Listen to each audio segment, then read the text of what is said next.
High guys, welcome back to Pranjal world.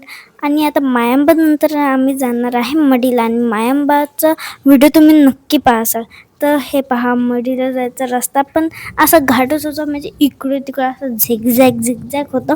आणि इकडून नजारा ना खूपच जास्त सुंदर दिसत होता. म्हणजे ढग एवढे जास्त सुंदर दिसत होते की मी खूपच जास्त व्हिडिओ काढलेले ढगांचे.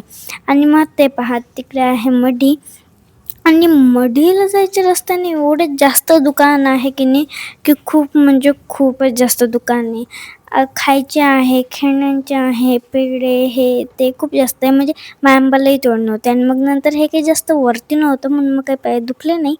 आणि मग लगेच आम्ही वरती गेलो.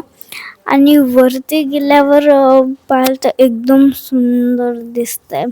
म्हणजे आता 2 वर्षांनी आलो, मग खूप छान वाटलं येऊन. आणि एवढं सुंदर दिसतं आहे मंदिर, खूपच जास्त सुंदर आहे. आणि मग नंतर आम्ही पाया पडले आणि काही फोटो काढले. आणि इकडून पण वरती आल्यावर पण खूपच जास्त सुंदर नजारा दिसत होता. हे पहा, किती जास्त सुंदर दिसते. आणि मंदिर एकदम मस्त आहे, किती जास्त सुंदर कलर केलेला आहे. आणि खूप ठिकाणी आदेश लिहिलेला आहे. आणि खूपच सुंदर दिसत आहे मंदिर. आणि खूप ठिकाणी ओम लिहिलेलं आहे. आणि आता गेली मी मंदिरात पाया पडायला. आणि मग लगेच माझी मम्मी पण आली. आणि मग नंतर आम्ही पाया पडले. आणि जाताना माझ्या डोक्यालाच लागलं होतं, पण जाऊ द्या. श्री नवनाथ महाराज पारायण मंदिरात गेलो आम्ही. म्हणजे इकडे न कोणाला पारायण करायचं असेल नवनाथ महाराजांचं, तर आतमध्ये बसून पारायण पण करू शकता.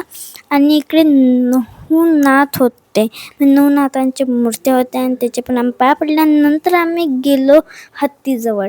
आणि हत्ती एवढं जास्त मोठं आहे की असं वाटत होतं की हत्तीवर बसा, पण हत्ती खूपच जास्त उंच आहे. आणि एक तर आम्ही बसू नाही शकणार.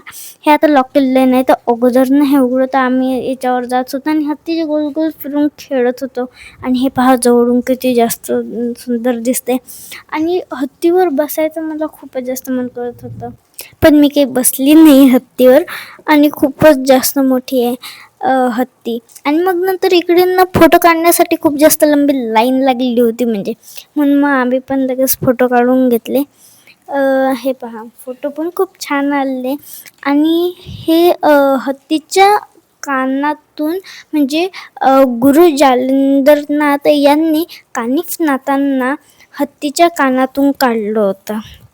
आणि हे पहा, वरतून इकडून पण पहा, खूप सारा दुकान दिसून राहिले. आणि खूपच सुंदर व्ह्यू राहिला. मला तर खूपच जास्त आवडला व्ह्यू. आणि जर असं संध्याकाळचा टाईम होता, म्हणून मग खूप छान दिसत होतं. आणि इकडे होतं ओम चैतन्य कानिफनाथ नमहा. आणि हे पहा, एवढे हिरवेगार झाडं होते खूप छान हिरवेगार झाडं होते. आणि मस्त थंडीगार हवा होती. एकदम छान वाटलं होतं मंदिरातून. आणि हे पहा, आणि इकडे सगळे बसले होते. आणि आतमध्ये पण खूपच जास्त गर्दी होती, म्हणून मग खूप सारे बाहेर बसलेले होते. आणि हे पहा, आता मी तुम्हाला इकडचा एकदम मोठा परिसर आहे, तो परिसर दाखवते मी. म्हणजे एवढं मोठं आहे हे मंदिर की खूपच. आणि खूपच छान आहे मंदिर. इकडे वरती लावलं आहे, म्हणजे ऊन नाही आलं पाहिजे. आणि खूप सारे नाथांचे मंदिर पण आहे. आणि खूप छान दिसलं.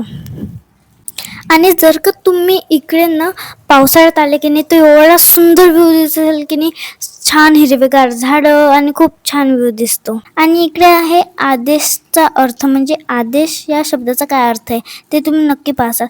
आणि पावसाळ्यात एकदम मस्त असे धबधबा दिसतात. तुम्हाला हा व्हिडिओ कसा वाटला कमेंटमध्ये सांगा.